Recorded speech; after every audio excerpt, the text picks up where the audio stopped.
moom ñetti maanaam da koy jaxase rek di dem je pense que un avocat tey li ñuy nemmeeku si yow mooy le professionnalisme. yow da ngay gis ni maître El Hadji bu génnee tribunal lan lay njëkk a def day yëkkati loxo si gis journaliste yi. ñëw leen donc c'est ce genre de. parce que tey les agents judiciaires moom rek moo si wax. moo tax ma ne la lépp loo xam ne boo xoolee amoon na benn en tout cas en tout cas bi mu doon défendre Adji Sarr. lan lañ gisoon ils étaient tenus par le secret. Ousmane Sonko mu ngi woon ci information judiciaire dañ ko doon convoqué il n'avait pas le droit wax ci dossier bi. Adji Sarr amuloon droit wax ci dossier bi.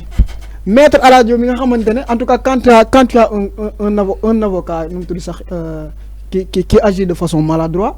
En tout cas on s'attend que ay nu mu tudd sax ay nan lañ ko waxee sax ay conseils maladroit lay jox ay clients.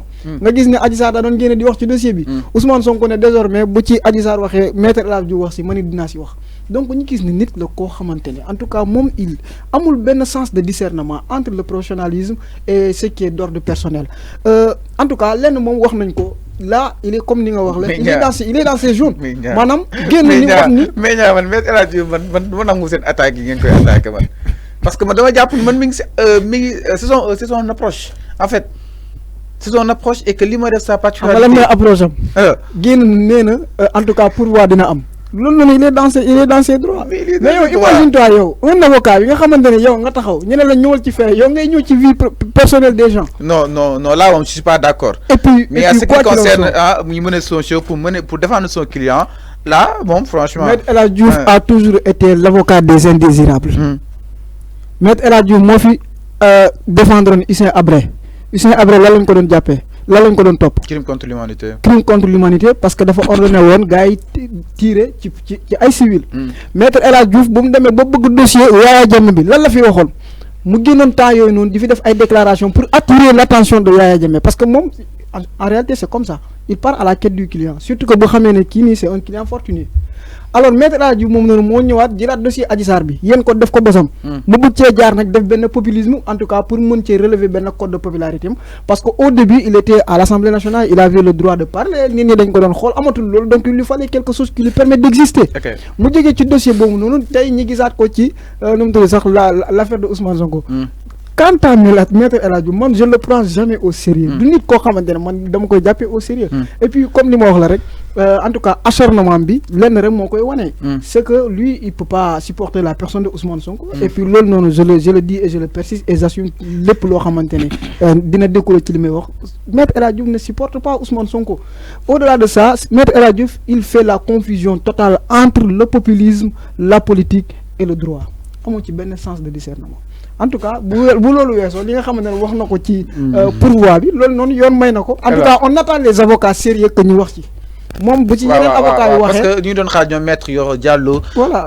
et tant d'autres pour ñu daal di wóor mën a ñëw addu mais maître El Hadji Diouf peut-être wax na mais est-ce que tamit maître El Hadji Diouf quand même en tant qu'un avocat réputé parce que tamit moom le Sénégal gën a xam sax que ñeneen ñi du wax loo xam ne teggeeku ban affaire la gañe ban affaire la gañe mais Karim Wade mu ngi ni tey jii aussi il a perdu son dernier dossier qui était le dossier de Adji Sarr avant boobu sax dossier bi gën a siiw dossier Habré perte na ko dossier Adji Sarr perte na ko tey jii ne encore il a perdu kon on est avocat du peuple c'est pas pour te couper suñ ne avocat du peuple tu dois être aux côtés du peuple mais du côté de l'argent plus au côté du peuple du côté de l'argent mais en 2011 borom doole rek lay représenter et en 2012 il était aux côtés du peuple am na ñoo xam ne en dehors de lui ils étaient aux côtés du peuple mais léegi ñu ngi si mais El Hadji Diouf benn baadoole rek la représenté ci ki ma xam muy Adji Sarr waaye bu weesoo loolu ñoom ay politiciens yi nga xam ne def nañ carrière wala nit ñi dégg nañ la ubbee ay nguur moom ay buur yu dem ba wàcc nekk ci ay tolof maître El Hadji Diouf dossier yi lay jàpp parce que là ça pèse beaucoup et puis ça paye beaucoup kaaw Karim Wade bi yéen a ngi koy fàttaliku ñeneen ak ñeneen ku fi am problème ku ne rek te tu es prêt à faire sortir le nu mu tudd sax le billet de banque maître El Hadji Diouf il est présent mais malheureusement la personne de Ousmane Sonko l'a toujours dérangé moo tax nag duñ dossier Ousmane Sonko bu tegu ci kaw table parce que aussi il faut que ñun ñi mën a discerner ni man parce que maître man bu ma ko gisee si pôle d'avocat bi daf ma jaaxal dama ne dernière venue la xalaatuma ko si woon quand même dernière venue parce que maître Moussa Yoro Diallo moo si gënoon fës yàlla na ma yàlla baal waaye boo moytu ñoom bi da koo lijjanti parce que il a besoin d'exister. C'est ça la personne. Il a besoin d'exister. Au-delà de dossier Adji Sarr Maître El Hadji Diouf nit ñi fàtte woon nañ ko man keroog rek laa fi doon romb sama koñ ma gis ne mu toog ci nu mu tudd sax en tout cas kat-katam benn je pense bu ma juumul benn Nissan Patron bu mag. voilà xëcc cravate nag wàccee vitre muy téléphone rek ci ginnaaw mais à part ça bon au-delà de nit ñi di ko croiser nii et tout ça là Maître El Hadji Diouf en tout cas. Populisme dafa wàññeeku woon il a besoin d'exister moo tax nag bu mu génnee tribunal premier réflexe voilà premier réflexe mu ngi noonu premier réflexe mooy dem gis journaliste yi wax ñoo ngi ne tey di wax ay waxam moom lii rek la si na moom maître alors maître mii nii moom namatuñu li nga xam ne que moo di Père Noël maître ngi noonu exactement alors ñu daal di ñëw exactement par rapport ak ce pouvoir bi nga xam ne moom annoncé na ko parce que nekkul loo xam ne itam dafa officiel mais pour l'instant maître Clédor nee na le fait d'abdiquer nekkul ruslu waaye itam nekkul honte nekkul aussi li nga xam ne que moo di justement peut-être lu xaw a xayadi mais plutôt sagesse la ak reconnaître que ni da ngaa juum exactement kon Maître Clédor Ly mi poussé état bu Sénégal peut-être pour daal di war a mën a exécuter cette décision de la justice aussi ki nga xam ne que moo di le juge Racine ordonne immédiatement la réintégration bu Ousmane Sonko sur les listes. waaw Fallou je vais commencer d'abord par Maître Clédor kaddu yi nga xam ne moom la yëkkati. Maître Tall tamit loolu la wax nee na ngalawaay bàyyi leen mu sedd. dellu leen ginnaaw. am leen gëm leen yàlla. gëm leen yàlla. croyez en Dieu. parce qu'il y a autre chose. que tout ça dans je vais pas dire il y a la main de Dieu. mais il y a autre chose loo xam ne peut-être ça se voit pas à l'œil nu comme ça mais ku toog yow rek xalaat li xew Ziguinchor jaar Cour suprême ñëwaat tey tribunal Dakar. nana demaat Cour suprême moo lay wan ne que y a quelque chose de pas naturel dans l'affaire Ousmane Sonko. Malgré Sonko résiste toujours. Ousmane Sonko est une réalité politique. Il est dans les liens de la détention. Il continue d'alimenter le débat politique. C'est une réalité politique Fallou. tey jii Sénégal yow est-ce que en dehors du président Wade est-ce que tu as vu personnalité politique tey jii bu am cette ascension fulgurante ni ce que Maître Wade a subi durant des années Ousmane Sonko daf ko subir si benn tranche d'année multiplication des convocations jiñ ko teg toutes ces choses yi nga xam ne tey jii ça pèse sur lui kan lañ ko fi mës a teg moo tax sànq ma ne la le réel problème c'est Ousmane Sonko léegi nag am na ñoo xam ne ba tey am nañu yaakaar ne que waxtaan mun na am ça peut se faire waxtaan mun na am mais ça peut se faire. ni dialogue amee ba ñenn ñiy dem mais waxtaan mun na am feneen. alors léegi nag Ousmane dafa am ay kàddu yoo xam ne daf ko doon yëkkati. nee na du ma dem di négocier si ginnaaw nit yi nga xam ne ñoom ñoo nekk sama ginnaaw. je préfère être dans la dignité. moo waral tey jii nga gis tekkaaral bi gis nga fàllu en politique luñ fi mënul régler amul. problème politique. mais Sonko nee na du waxtaan. et que moom du négocier. Sonko ñàkk a bañ a waxtaan moo tax demul dialogue. gis nga s'il avait accepté certaines choses kon ba tey du yegg si fii nii. donc la moo tax nga ne waxtaan mënul ñàkk vu que ni ñoom loolu lañ maree waa taxaw Sénégal Khalifa Sall. sànq je t'avais donné un exemple du cas de Idrissa Seck maa ngi la joxoon benn exemple. à l'époque on parlait du protocole de Rebeuss.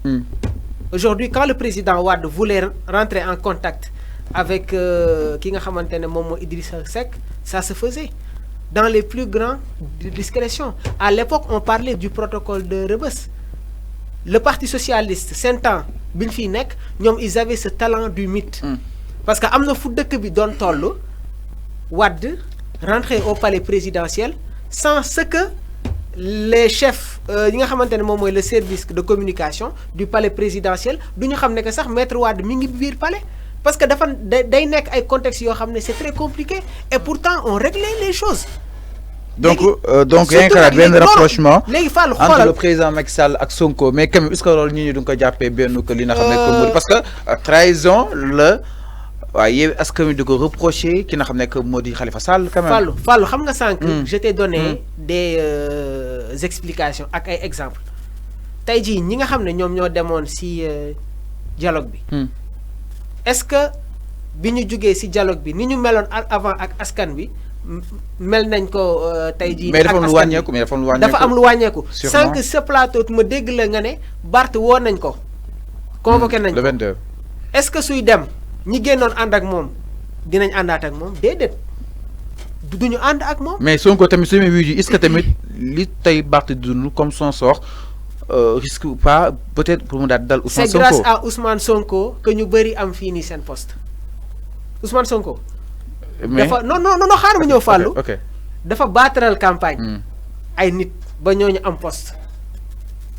ma jox la ci benn exemple. bu terre à terre xoolal ce qui s'est passé à Yoff ki fa nekkoon kan la nekkoon au pouvoir am presque tous les conforts lépp loo xam ne pour battre campagne. nekk ci état xale bu ndaw moom moo ko fa jëlee. léegi nag ñenn ñi suñ la déggee nga naan Ousmane moo tax peut-être ñoom yenn poste yi te diront ba ban Ousmane yaay jë ok mais nag par contre fàllu lu ne fànn kenn du ko jeex loxoom mi ngi ci biir mbir yi. ok nous y reviendrons exactement alors Niang aujourd'hui est-ce que mun neen waxtaane dialogue parce que dialogue boo xam ni amoon na fi peut-être gis naa ñoom Alioune Tine di préconiser li nga xam ne que moo di benn dialogue wala kon un report peut-être pour daal di mën a xoolaat exactement fichier électoral bi kon ñu ko daal di yombalalee Khalifa Sall à travers ses 13 députés waaye itam points yi nga xam ne itam ñoo ko daal di conclure entre eux alors aujourd'hui est-ce que dépassé wuñu li nga xam ne que moo di phase dialogue concrètement. Effectivement, gis nga man gis naa ni jamono ji ni c'est un peu tard de parler de dialogue. En tout cas connaissant Ousmane Sonko. Ni muy doxalee ak moom sa conception de la politique. Ak moom aussi sa détermination dans sa lutte. Yaakaar nañ ni il n'est pas dans les dispositions. Ou bien même il n'envisage pas de dialoguer avec ce pouvoir. Parce que tey mars 2021 gënoon na métti lii. Ousmane Sonko gars yi jéemoon nañ fexe nañ lu ne pour mu dem dialoguer defu ko. En tout cas moom il avait compris que la stratégie de Macky Sall. mooy que ni dalay note bu demee ba xam ne tu es dans l'impossibilité mu door la woon ne la kaañu waxtaan. Et lui il a toujours résisté contre cela. Mars le cas de Adji Sarr gënoon na métti. Ousmane Sonko dialogué wul récemment Ziguinchor gënoon na métti ba gars yi. Ousmane Sonko dialogué wul. Ousmane Sonko dialogué wul. franchement jógee nañ foofu noonu ñi barricade këram. amul mënul génn mënul dem fenn. ba demoon na ba mel ne moment sax ay doomam sax dañoo amoon problème pour jàngi Ousmane Sonko dialogué wul Yewwi Askan Wi am ñoo xamante ne génn nañ en tout cas contrairement le charte Yewwi Askan Wi wax maanaam aucun compromis avec le régime en place. mu am ñoo xamante ne demoon nañ muy ñoom Khalifa Sall Yewwi Askan Wi daal di bind note dàq leen ci parti bi. ci coalition bi ñooñu noonu defoon nañ fi loolu ne et puis c'était l'occasion d'or pour dem dialoguer. gis nga ne Ousmane Sonko demul dialoguer. Ousmane Sonko bu demee dialogue xam nga lan lay signifier qu'il a abdiqué face à Macky Sall qu'il a nu mu tudd sax en tout cas. sacrifié à l'évidence que il a sacrifié toutes ces années de lutte. Moi je pense que la force de Ousmane Sonko réside dans le dualisme. Dualisme moo tax Ousmane Sonko màgg ci màgg waay boo xamante ne toll na fii. Ousmane Sonko a toujours tenu tête